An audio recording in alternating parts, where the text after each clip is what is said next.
Fala galera que já é inscrita no Pautas e Táticas, ou você que vai se inscrever assim que o vídeo acabar. Eu sei que já prestei a minha homenagem ao Diogo Jota, ao seu irmão, André Silva, no último vídeo lá da caixinha, mas eu quis prestar mais um respeito com essa camisa do Liverpool, que era o clube que inclusive o Diogo Jota estava defendendo, né? Tanto na última quanto nas últimas, né? 5 temporadas. Então fica aqui, mais uma vez, o meu respeito a esses dois jogadores que, infelizmente, né, nos deixaram na última quinta-feira. Vamos falar aqui sobre Copa do Mundo de Clubes, definido o segundo confronto da semifinal da competição, em duelos que reprisaram finais recentes de Champions League acontecendo nas quartas de final. Em um deles, o atual campeão europeu superou seu algoz de 5 anos atrás, e o maior campeão continental repetiu o resultado da decisão do ano passado, com uma dose de emoção nos acréscimos que não se viu naquela final e nem ao longo dos 90 minutos da partida de ontem. Já vai deixando aí o like, a inscrição, o hype, se possível, compartilhem o conteúdo e deixem o feedback de vocês nos comentários, assim como suas impressões sobre esses jogos. PSG 2, Bayern 0. Um jogaço que teve uma reta final maluca, né? O time alemão, na minha opinião, sem clubismo, até jogou melhor ao longo do primeiro tempo, acumulando chances, não sofrendo tanto assim na defesa, mas encontrava dificuldades de acionar o Harry Kane dentro da área, já que ele saía muito para poder ajudar na construção. O Musiala acabava sendo um homem mais adiantado do time quando fazia essas trocas com o camisa 9 inglês. O time também perdeu o Stanisic lesionado, ainda na primeira etapa, e teve que colocar o Sacha Boey cedo no jogo. Achei um erro, tá? A entrada do Sacha Boey, não do Rafael Guerreiro. O Bayern até chegou a abrir o placar, né, com o Upamecano de cabeça, escorando uma bola parada, mas o lance já estava parado por impedimento de praticamente toda a linha ofensiva ali da equipe bávara. No último lance da etapa inicial, o clube acabou perdendo o Musiala, que infelizmente fraturou o tornozelo, depois de uma dividida pesada ali com o Donnarumma, um lance totalmente acidental, e acaba se tornando aí um baita problema do time do Vincent Kompany na próxima temporada. No segundo tempo, a imposição do Bayern acabou gerando um certo descuido na última linha. Todo mundo sabe da fragilidade da equipe do Kompany, com a zaga jogando lá em cima, praticamente dentro do campo de ataque, e o Neuer atuando como um líbero fora da área. Nisso o PSG começou a machucar mais o Bayern, aproveitando lances de transição nas costas dessa última linha. No primeiro lance, o Barcola saiu cara a cara com o Neuer e o goleiro fez uma defesaça. No segundo, o Neuer errou um passe na intermediária, acabou tendo que travar, melhor dizendo, o Kvaratskhelia com um carrinho, ele que na tentativa do passe acabou acertando o jogador georgiano, e aí na sobra o Dembélé se antecipa, chuta rasteiro ali com o Neuer fora do gol, mas a bola vai fraquinha e ele erra o alvo. Na terceira chance, com a defesa de certa forma até recomposta, mas numa perda de bola do Kane para o João Neves, que roubou e atacou o espaço, ele achou o Doué na entrada da área para dominar, ajeitar, bater no contrapé do goleiro. 1-0 aos 78 minutos.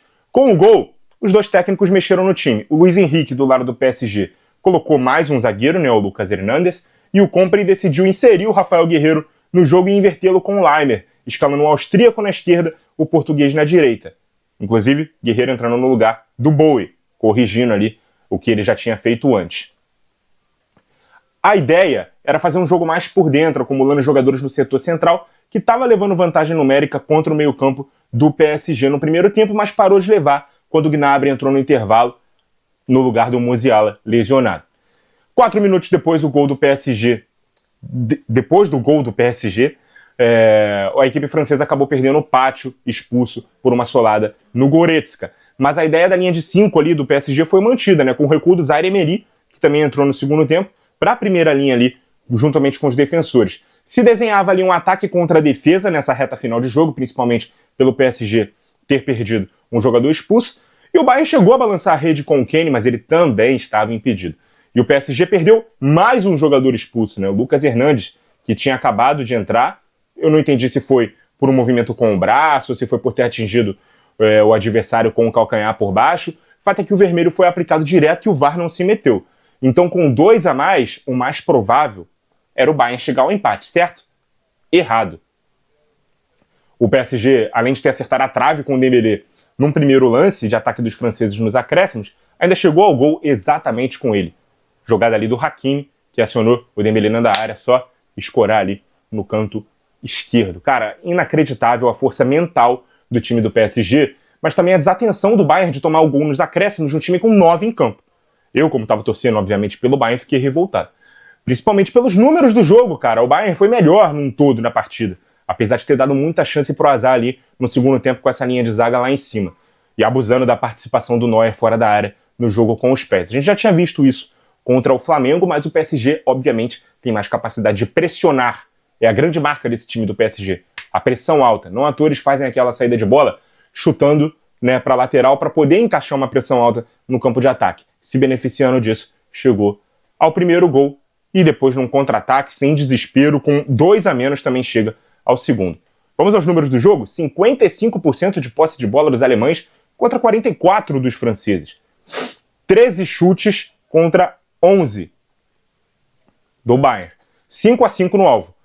O PSG não teve nenhum escanteio no jogo e nenhum impedimento. O Bayern teve 2 gols anulados por impedimento, corretamente anulados, diga-se, e 4 corners, né? Então o time realmente exigiu mais do Donnarumma, jogou melhor, mas o PSG foi mais assertivo, letal, e ali nos últimos 12 minutos, mais os acréscimos, com 2 a menos, conseguiu matar a partida. O PSG então segue em frente na competição, dando sequência à ótima fase com a qual terminou a temporada de tríplice coroa e vencendo uma eliminatória que muitos tratavam como final antecipada. Num dia que não foi tão impositivo e ainda terminou o jogo com 2 a menos, cada vez mais esse time vai mostrando uma alma copeira, se credenciando ao favoritismo a tudo que disputar e mostrando como o trabalho do Luiz Henrique, com um time sem estrelas badaladas, é gigante. Se o PSG já era muito forte, ele sai mais ainda depois de avançar num confronto como esse.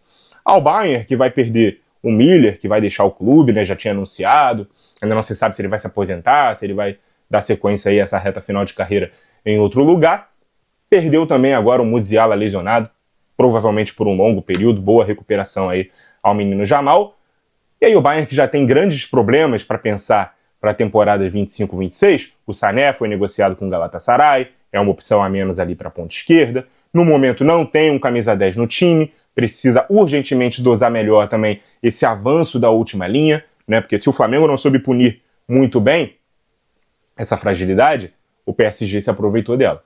E aí, se o time quiser ter melhores resultados nos grandes jogos internacionais da próxima temporada, vai ser preciso estancar essa sangria aí. A contratação do Jonathan Tah para a zaga é boa, mas não pode parar por aí. Não é só ter um zagueiro bom, um zagueiro rápido, um zagueiro melhor do que o Kim Min-jae, ou o Stanisic quando jogava na zaga, ou o Ito, que ainda não deu sequência, que vai resolver os problemas defensivos da equipe do Bayern, beleza?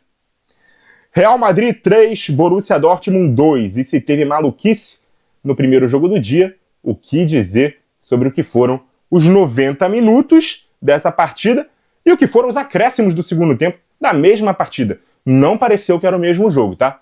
Começando pela observação tática aqui do Real Madrid, que dessa vez iniciou o jogo com 4-3-1-2, com o Tchouaméni de primeiro volante, não na zaga, os laterais na primeira linha e não como alas, o Bellingham na ponta do losango de meio campo e não ali mais à direita num trio de ataque, e aí sem bola o Valverde, que estava sendo esse vértice direito aqui do losango, né, que tinha Tchouaméni, Valverde, Güler e Bellingham, ele recuava ao lado do Arnold como um segundo lateral direito de uma linha de 5, né? O time variava defensivamente para o 5-3-2, se não com 3 zagueiros e o Tchouaméni entre eles, com 2 laterais direitos. O Arnold mais por dentro, o Valverde mais por fora. Vocês conseguiram perceber isso? Sempre que o time não tinha a bola e defendia em bloco baixo, foram poucos os momentos, é verdade, mas sempre que o Real Madrid era mais incomodado no campo de ataque, o Valverde fazia esse movimento de recuo, beleza? Sobretudo, o jogo parecia ali um passeio no parque para o Real Madrid, né?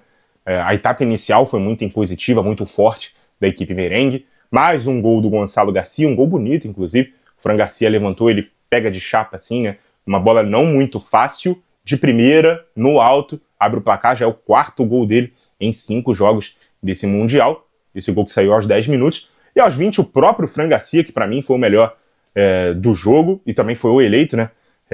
Pelo público, né, que vota ali, pelo QR Code da FIFA, também consideraram o Fran Garcia o melhor jogador do campo. Ele deu um recital de bola, realmente, tanto com assistência quanto marcando o segundo gol.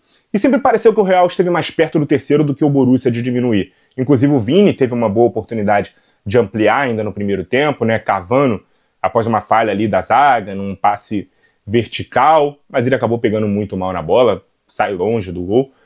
Já no segundo tempo, o Tchouaméni acertou um chutaço no travessão, e quem também teve chance foi o Arda Güler fazendo uma jogadaça e finalizando, a bola passou ali rente à trave. Daí pra frente, irmão, Borussia, que até tinha equilibrado as ações durante o segundo tempo, mas não incomodou o Courtois em momento algum do jogo, diminuiu o placar aos 92 com o Bayern. Só que aí depois acabou sofrendo o terceiro gol, um golaço do Mbappé, que entrou no segundo tempo, de voleio aos 94.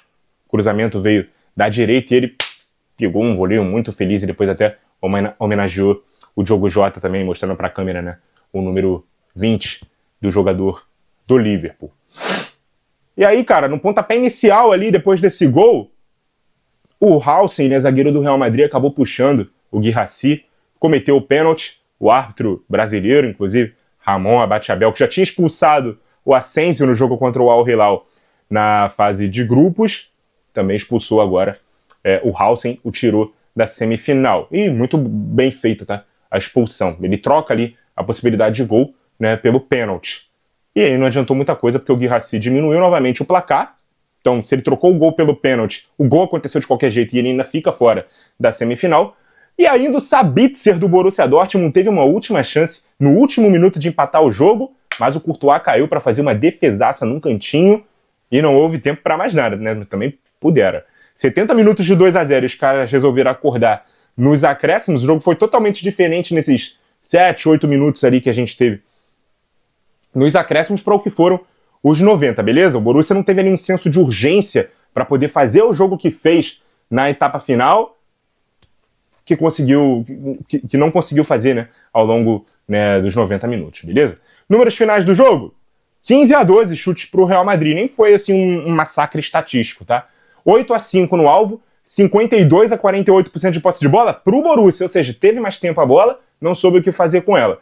E o Real sofreu desnecessariamente no fim do jogo, mas mostrou um rápido poder de reação quando o jogo ficou 2-1. Mas agora vai para o jogo contra o PSG sem aquele que talvez seja o seu melhor zagueiro na competição e também o seu melhor reforço para a temporada. Pelo menos o Haasen vem se mostrando aí um reforço até melhor e mais importante do que o Arnold, nesse primeiro momento, tá? Mais eficiente do que o Arnold, pelo menos nesse primeiro momento. E aí, falando nessa semifinal que vem pela frente, belíssimo confronto, diga-se de passagem, o atual campeão europeu contra o atual campeão intercontinental, o maior campeão mundial querendo ser o primeiro campeão da nova edição da competição, e o atual melhor time do mundo querendo dar uma chancela FIFA a essa condição. Fora o reencontro, né, do Mbappé com seu ex-clube, pela primeira vez desde que o camisa 9 merengue deixou o Paris. Tem até mais cara de final antecipada do que PSG e Bayern para mim. O campeão deve sair desse lado da chave, na minha opinião. Mas isso aqui é só opinião, não é informação, é só palpite. E pode ser que não aconteça também, porque eu não sou dono da verdade. Isso aqui é só um chute, beleza? Mas independente de quem passe, pelo menos o favorito para a final, dá para garantir que vai sair desse confronto.